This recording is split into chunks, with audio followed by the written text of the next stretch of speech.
que se murió. Alma que bendice. Es a ti que te toca ahora. A mí, sí, a ti. Aleluya. ¿Qué te preocupa? Le dijo en el verso 5. Santo. Nadie te podrá hacer frente todos los días de tu vida. Pero estuve con él, voy a estar contigo. Aleluya. Y todo eso se lo decía para poder animarlo. Pero me gusta lo que el pueblo dijo. El pueblo le dijo a Josué: Gracias. tú preocúpate porque Dios está contigo. Si alguien te sale criticando, parafraseando yo, si alguien se levanta para hacerte guerra, no te preocupes, nosotros le torcemos el cocote. Tú solamente preocúpate de que Dios esté contigo. Asegúrate de que Dios camine contigo. De lo demás no encargamos nosotros. Pero eso era en esa época. Ahora si se levanta alguien con la unción de Dios, el mismo pueblo le quiere arrancar el cocote. Dios mío. Ay, Ese hombre habla muy duro. Esa mujer habla muy duro. No lo repite de nuevo. Porque eso no gusta. ay, santo, la gloria es suya, alabanza. Mi alma Gente que te utiliza frases extrañas en los púlpitos. me humillo, Jehová. Gente que introduce elementos extraños en el culto al Señor. Santo, que Fraseologías extrañas, Sí, Señor. terminologías antibíblicas. Santo, Porque sí. una cosa es cuando algo no es bíblico, porque hay palabras que no son bíblicas, Amén. hay palabras que son antibíblicas. Santo. Cuando una palabra no es bíblica es porque no tiene apoyo en la Biblia. Santo. Pero cuando una palabra es antibíblica es porque está contraria a la Biblia. Amén. Entonces no es lo mismo una palabra que no sea bíblica con una que sea antibíblica. Santo. Hay gente que son antibíblicos, pero que dicen rime con la palabra de Dios, pelea con lo que Dios establece. Amén. Pero ¿dónde están los filtros? Dios mío, Dios papá lindo. ¿Dónde está la gente que juega? Aún la liturgia nuestra está siendo velada. Aún la manera de adorar a Dios está siendo atrofiada y nadie dice nada. Dios mío, la gloria. Nadie dice nada. Me humillo, Jehová. Que Quiero cerrar con brilla. paréntesis que abrí. Sí, me Recuerde gloria. que en una ocasión Moisés le dijo a Dios: muéstrame tu gloria. Y el Señor le dijo: párate en la hendidura de la peña para que lo veas mis espaldas, para cuando yo cruce, no me hayas fulminado. Era lo que Dios le estaba diciendo.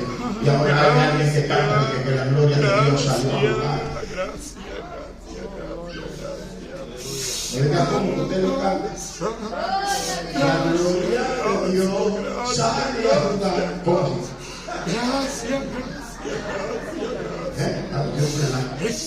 Pero usted lo canta, que lo dijera, no sé, tal vez usted no sabe. Y si comienzo a decir otras cosas que son humanistas, usted se va a ofender conmigo. Levanto mis manos, aunque no tenga fuerza, aunque tenga un problema. Cuando levanto mis manos, ¿quién? Poder de Dios. Cuando levanto mis manos, Alabanza, alabanza, alabanza. no puedo sentir esa unción, pero cuando yo lo levanto, Amén. ¿quién sabe aquí? Yo. Santo. La gloria es suya. Shalom, Shabbat, Jehová Jireh. Se fueron. Jesús de Nazaret, Icaray, Espíritu Santo. Oh, Santo, la gloria es suya. Es cuando Dios me la levanta, no, cuando yo la levanto. Amén. Ahora si quiere, yo voy a terminar este mensaje así como lo llegué. Dios mío, Dios. ¡Al nombre de Cristo! ¡A su nombre! Y en todo este escenario lo que estamos hablando es lo siguiente: el pueblo se preocupaba porque sus líderes siguieran las directrices divinas, tuvieran la mano de Dios de manera poderosa. Le estoy diciendo todo esto porque Elías ya no estaba, ahora está Eliseo, y el pueblo vio como Eliseo, bajo la unción del Espíritu de Dios, así mismo como Elías dividió las aguas del Jordán, ahora lo hizo también, evidenciando de que precisamente el respaldo de Dios estaba ahí todavía. Porque los que estaban de aquel lado, los hijos de los profetas, ahora iban a ser dirigidos por Eliseo y tenían la confiabilidad de que el hombre del momento sí tenía la característica para poder presidirle. Por ende, en esa escuela de profetas, en esas escuelas que se hacían anteriormente, vivían una serie de personas que eran contiguas precisamente a este hombre de Dios, Eliseo. Y hay un sinnúmero de escenarios que usted va a hurgar en las Sagradas Escrituras que revelan cómo actuaba precisamente Eliseo con eso que los hijos de los profetas, la cercanía que tenía con ellos, la empatía que tenía con ellos. Y es precisamente lo que ocurre en este escenario. Esta mujer, dice la palabra, capítulo 4 del segundo libro de los Reyes, dice que esta mujer, estando en una situación caótica, estando en un apriete económico, esta mujer fue a reclamarle al hombre que estaba responsabilizado de su esposo como uno de los hijos de los profetas. Esta mujer se acerca a Eliseo y esta mujer le dice precisamente a Eliseo, le dice la palabra siguiente, diciéndole: tu siervo, mi marido, ha muerto.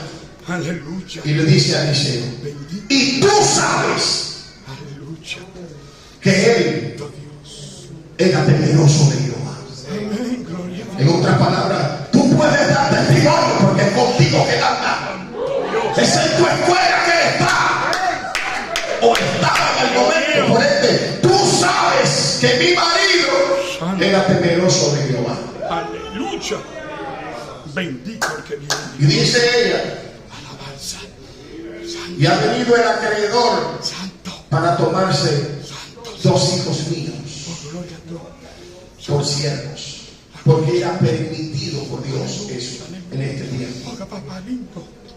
Y lo que esta mujer está reclamándole al profeta Eliseo, le está diciendo: yo vengo a ti para que tú me resuelvas este problema, porque era contigo que él estaba. Él estaba bajo tu responsabilidad y tú sabes que él era temeroso de Jehová. 2 interpretaciones que usted va a escoger, la que usted entienda conforme a lo que la hermenéutica enseña con este escenario. Mucha gente dice que en este momento este varón de Dios no era tan de Dios, porque dejó a la esposa con una deuda. Gracias, Jesús. Gracias, Señor. Se murió de un lío. De tal manera que ya ese lío había llegado a un extremo que los cobradores, los acreedores, lo que a esta mujer o a esta familia les debía, iban a buscar los 2 hijos para llevárselos como siervos. Porque el profeta parece como que no era tan profeta. Bendito Dios. Y lo que era un lioso. Aleluya. Y dejó a la mujer cuando Bendito murió con unos líos. Santo Dios. Hombre que tiene 2 bolsillos. Santo Jesús. Uno es el que enseña en la casa Bendito. y el otro Aleluya. no se lo enseñan a nadie. Santo Dios. Hombres que tienen una tarjeta de crédito Gracias, Jesús. Gracias. que no saben ni la esposa, ni los hijos, ni el primo, ni el tío, ni nadie. El sol tiene un hijo. Alabanza. Gracias a Dios que eso allá en San Cristóbal, que hay esos hijos, aquí no hay de eso.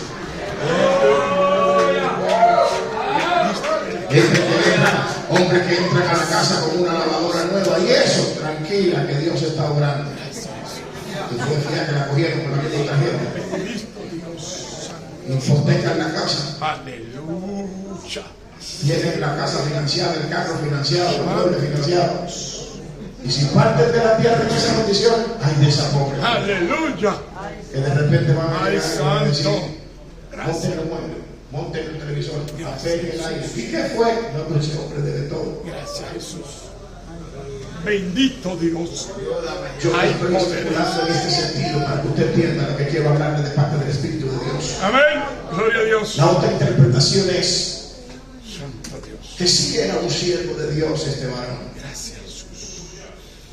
Por ende, esta mujer le dice a Eliseo: tú sabes que mi marido era siervo de Jehová, era temeroso de Jehová. Santo Dios. Alabanza. Pero al morir el hombre, siendo la fuente de ingreso de esta familia, comenzó la precariedad a aumentar en medio de casa, de tal manera que la escasez se prolongó, de tal forma que ahora vienen los acreedores, los cobradores, a llevarse los hijos como siervos. Usted sabe que según la historia bíblica narrada en el libro de Levítico, eso era permitido.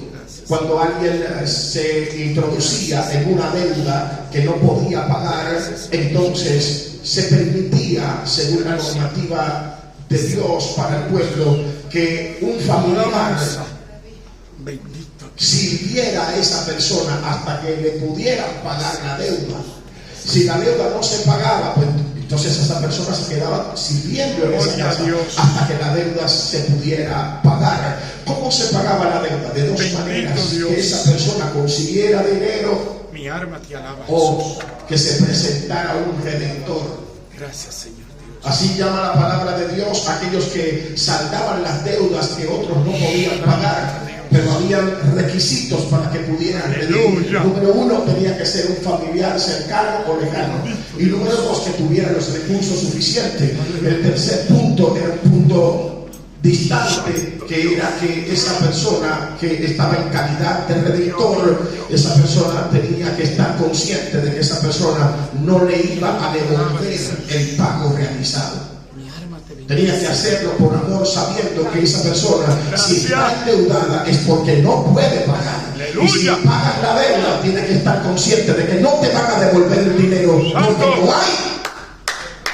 Por ende, se sitúa en la categoría de redentor a nuestro Señor Jesucristo, porque pagó la deuda por nuestros pecados que usted y yo no podíamos pagar. Alguien dice gloria a Dios. Por eso a Jesús se le dice redentor. Pero en la antigüedad se podía redimir una persona pagando la deuda que esa persona no podía pagar. Pero ahora esta mujer no tiene redentor, no tiene quien vaya a redimir, está envuelta en un problema, y lo único que le surge a la mente es ir de Eliseo y le reclama y le dice: tú sabes que mi marido, tu siervo, era temeroso de Jehová, y ahora vienen los acreedores para tomar los hijos míos y llevárselos a servir como esclavos en otro territorio. Es algo que entra en el escenario que quiero compartir con ustedes. Entonces este varón de Dios le dice a esta mujer: ¿qué te haré yo? Santo Jesús. En otras palabras, ¿qué tú crees que yo puedo hacer por ti? Bendito el que viene. Mi arma tiene El hombre sigue hurgando para que se pueda comprender que él tiene un interés para resolverle, y le pregunta a la mujer: ¿qué tipo de recursos tienes en casa? En otras palabras, en la cultura hebrea, este hombre está preguntando: ¿qué cosa hay en tu casa que se pueda negociar para resolver este lío? Dime que tú quieres que podamos resolver este problema. Y la sierva lo que le responde: ninguna cosa tu sierva tiene en casa. Aquí estamos pelados, aquí no tenemos nada de lo que tú me estás preguntando. Lo único que tenemos es una vasija de aceite. Santo, glorificado tu nombre. Mi alma te anhela, Señor. Jesús de Nazaret. Escúchame bien, porque quiero adentrar en esto y quiero hablar al corazón de alguien en esta tarde. Amén. No hay vasija de aceite. Santo. No. Aleluya. Así como no hay vaso de agua. Santo. ¿Entienden lo que quiero enseñar? Las vasijas son de barro con aceite. Santo. Los vasos son de vidrio Bendito con Dios. agua o de plástico. Si ahora mismo yo pongo una botella aquí y usted dice: eso es una botella de agua. No, eso no es una botella de agua. Eso es una botella de plástico. Gracias, Señor. Con agua. Por eso lo propio es decir: dame un vaso con agua, no un vaso de agua, porque los vasos no son de agua. ¿Alguien puede entender lo que estoy diciendo? Pero en nuestro lenguaje llano, cuando alguien habla no por el recipiente, sino por el contenido. Gracias, Jesús. Santo Dios. Bendito eres Jesús. No es lo que tú aparentas, es lo que llevas dentro. Amén. Por Aleluya. eso no se nombra Santo. el envase, sino el contenido. Amén. Una botella de agua, no se toma en cuenta el plástico o el vidrio donde está la botella, sino el contenido que tiene.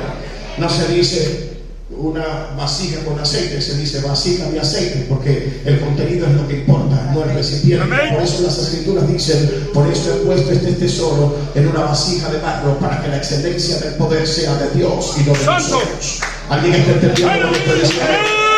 Quiero hablarte de esta palabra precisamente porque en este momento, por eso en otras traducciones bíblicas no se dice vasija de aceite, sino una botija con aceite. Botija, santo. Y precisamente en este escenario, esta mujer lo que está diciendo: yo tengo una vasija que posee un poco de aceite, es lo único que tengo en casa. Entonces el profeta entra en acción, entra en un viento profético, en una revelación poderosa, y le dice a esta mujer: yo necesito que tú hagas algo. Esa vasija que tú tienes con aceite, ese recipiente que tú tienes con aceite, que es lo único que te queda, yo necesito que tú vayas donde los vecinos y busques vasijas llenas. Santo Jesús. Sí, de gloria al Espíritu de Dios. Entonces busca a los vecinos vasijas vacías, no pocas, y entra en tu casa y enciérrate tú y tus hijos, y vierte el aceite en la vasija, y cuando esa se llene, ponla aparte. Santo Dios. Yo quiero detenerme un poquito acá. Precisamente es lo que quiero hablar. Y fusiono esto precisamente porque hay que entender parte de lo que enseña la cultura hebrea para estos escenarios. Precisamente la palabra del Señor habla en un sinnúmero de escenarios de aproximadamente unas 7 vasijas, 7 tipos de vasijas. La palabra habla de vasos de honra, habla de vasos de misericordia, de vasos escogidos, de vasos de ira, vasos quebrados o vasos quebrantados, un sinnúmero de vasijas, 7 en total. Pero yo quiero señalar 3 de esas 7 vasijas para poder acuñar esta palabra a lo que el Espíritu de Dios quiere darle. En la cultura hebrea, precisamente el alfarero era quien elaboraba estas vasijas de barro en un momento dado. Y la palabra del Señor enseña claramente que en la estructura de la palabra habla de esos vasos de honra. Si usted hurga la palabra de Dios en la segunda carta a Timoteo, capítulo 2, desde el verso 18 hasta el verso número 20, la palabra del Señor dice que en una casa hay muchas vasijas, unas para usos viles y otras para uso honroso, pero están en la casa todas las vasijas. Este hombre, hablando acerca de la enumeración de estas vasijas, en la cultura de los hebreos, un alfarero tomaba una vasija y la nominaba, le ponía nombre. ¿Cuáles eran esos vasos de honra? Los vasos de honra eran aquellas vasijas, porque cada vasija tenía un uso. Esos vasos que se ponían en la entrada de la casa y en la entrada de los templos. ¿Para qué? Precisamente para honrar al que llegara. Cuando llegaba una persona a una casa, esa vasija la recibía el vaso para que se lavara los pies, porque era una señal de hospitalidad, para que se lavara el rostro y pudiera tomar un poco de agua. Era una forma de honrar al que llegara a la casa. Pero también en el templo, cuando se iba a sacrificar, la gente tenía que lavarse antes de ofrecer el sacrificio a Dios, porque nadie podía ofrecer sacrificio si antes no se lavaba simbólicamente ante la presencia del Dios Todopoderoso. Porque estoy hablando de este tipo de vasijas, de las vasijas de honra. Dicen las Sagradas Escrituras, para entender un poco, en el Evangelio de Juan, capítulo 7, verso número 37, que en el último y gran día de la fiesta, dice en la palabra del Señor, que Jesús se puso en pie y dijo: si alguno tiene sed todavía, venga a mí y beba. Hablando del Espíritu de Dios que iba a recibir, porque la palabra circunscribe y señala esta parte. Preste atención a lo que quiero enseñarle de parte del Espíritu de Dios, porque se decía que en ese momento las vasijas de honra que estaban en la puerta de los templos, esos vasos se volcaban para limpiar el excremento que caía y que quedaba dentro del templo al momento de los sacrificios. Por eso, ya cuando no hay vasijas de honra en pie, Jesús tomó una vasija de honra, se pone de pie y dice: si alguien tiene sed todavía, venga, que aquí hay una vasija de honra para lavar los pies, para lavar el rostro y para dar de beber a aquellos que están sedientos. Aquí hay una vasija de honra para llenar la necesidad de aquellos que todavía están necesitados. Alguien dice: gloria a Dios aquí. Por este quiero detener un momentito, porque hay gente que tiene que entender por qué no puede estar saturado, por qué tiene que estar disponible. Porque hay gente que Dios lo pone en lugares específicos. Hay gente que sabe que ellos no escogieron estar en en esa posición. Hay gente que sabe que ellos no fue que cogieron ser líderes. Hay personas aquí que saben que no fueron ellos que cogieron ser pastores. Fue alguien que te colocó en la puerta, alguien te colocó en el templo, para cuando viniera alguien con necesidad, tú que tienes el corazón de honra, pudieras recibir con agrado a todo aquel que está pasando calamidades. Tú sabes que muchas veces has querido soltar la puerta, has querido soltar esa posición, pero Dios no te va a dejar, porque tienes que saber qué tipo de vasija eres tú y por qué tú estás ahí. Alguien dice amén aquí. Yo sé que hay mucha gente que se identifica con ese tipo de vasija, pero la palabra del Señor también habla de unos vasos llamados vasos de misericordia. Y si leemos las Sagradas Escrituras, precisamente la palabra de Dios nos arroja luz en varios escenarios. Y en Romanos capítulo 9, verso 20, la palabra del Señor habla precisamente de esos vasos de misericordia. Fueron los vasos que Dios escogió precisamente para dar a entender algo al pueblo de Dios. Y tradicionalmente, ¿qué hacían esos vasos? Esos vasos no se colocaban en la puerta de las casas, ni tampoco en las puertas de los templos. Esos vasos se colocaban en el camino. Fluye Espíritu de Dios. ¿Con qué intención? Con el que pasara por ahí, Toca una vida esta tarde. encontrara un poco de misericordia en una vasija con agua y pudiera tomar en un momento determinado al pasar por un lugar donde no había nadie. Se colocaban estratégicamente junto al camino para hacer un acto de misericordia. ¿Por qué te estoy diciendo esto? Porque hermenéuticamente se traduce eso conforme a las costumbres hebreas como aquellas prácticas que son testimonio público. Gente que no le interesan los cargos dentro de la congregación porque no se siente cómodo con esos cargos. Es que Dios no te sacó de la brujería, Dios no te sacó de la borrachera ni de la droga para que estés figurando en un púlpito. Si a Dios le place colocarte ahí adentro, pero tú te sientes mejor en la esquina, en la cañada donde nadie se mete, en el punto donde nadie se atreve a ir. Tú no ves que hay gente que no se paran en una guagua pública a decirle al chofer: bájame la música que voy a hablar, porque no todos son vasijas de misericordia.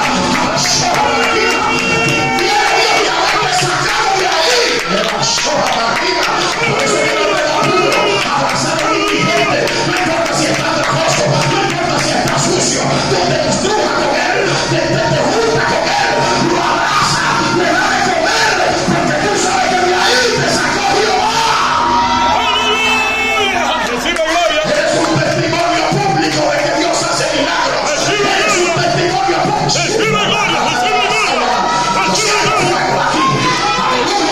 Por eso es que no te da pena testificar, por eso es que no te da apuro decir, por eso es que te compraste una Biblia bien grande para que el barrio entero sepa que te alcanzó con su brazo de poder, con su brazo de misericordia.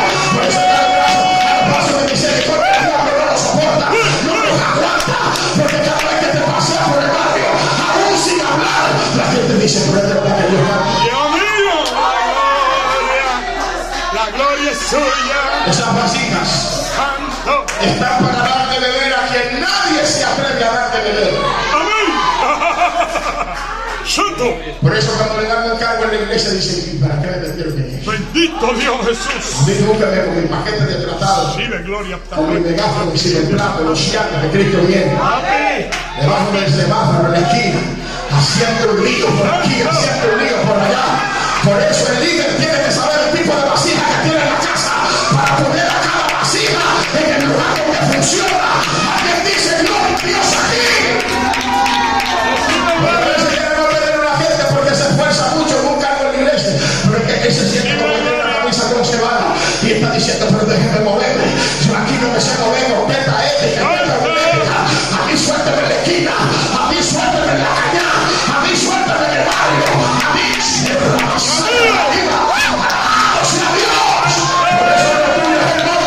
por eso vuelve debajo de lo alto, debajo de la silla, en la esquina, te escondes en el closet. Hay que salirte a buscar, nadie te encuentra, porque está buscando a Jehová para dar por misericordia lo que tú recibiste por misericordia. Alguien dice: gloria a Dios. Alguien dice: aleluya aquí. Y es precisamente lo que Dios quiere enseñarle a mucha gente. ¿Saben que la palabra del Señor Pero la última vasija que quiero mencionar Trae alma y demanda en el nombre de es el Jesús. capítulo 9, versículo número Si hay 15. amigo. ¿Sabe qué dice la palabra del Señor? Habla de un tal Saulo de Tarso. Hay una arma tan Dice siquiera. la palabra de Dios Hay una tan siquiera. que iba rumbo a Damasco, Santo. persiguiendo a los creyentes. Y entrando a Damasco, el Señor le sorprende. Y Bendito lo deja Jesús. ciego, lo entra a Damasco. Y le dice: Bendito Jesús. Saulo, Saulo, ¿por qué me persigues? Señor, ¿quién eres? Yo soy Jesús, a quien te persigo. Me cabrienta. Y Jesús le dice: Yo delante de tu presencia. dura cosa Santo te Jesús. es dar cosas contra el aguijón. ¿Usted entiende eso? Dame autoridad sobre los enfermos, los mancos, las sida, tuberculosis, sobre los muertos. Era que los bueyes, Sobre todo cuando se ponían bien brutos, sobre todo ellos sufrían mucho. enfermedad, epidemia. Te Tiraban patadas hacia atrás. pido el fuego Y el que que consuela estaba las enfermedades. real tenía un coce, un clavo, Creyendo una puya. Arraban Y cuando ese buey tiraba la patada para atrás y se topaba con esa puya, dejaba esa vena. Jesús. Entonces Jesús le está diciendo: dura cosa te va a dar para atrás con el peligro. Cada vez que tú reniegas de hacer tu voluntad, tú vas a ver lo que te va a esperar. Por eso es importante entender lo que el apóstol Pablo dijo después: me vale anunciar este evangelio de buena gana, porque ay de mí si no anunciar este evangelio. Si cualquiera, hay gente que Dios tiene que aprenderlo bien para que entienda lo que le corresponde. Alguien dice: gloria a Dios aquí. Y el Pablo este hombre ya en la ciudad de Damasco. Entonces Dios le habla a Daniel y le dice: Daniel, ve a la calle que se llama derecha, que busca uno que se llama Saulo de Tarso. Es aquí el hombre que ha visto en visión ya un varón que se llama Daniel. En otras palabras, ya te vio en visión.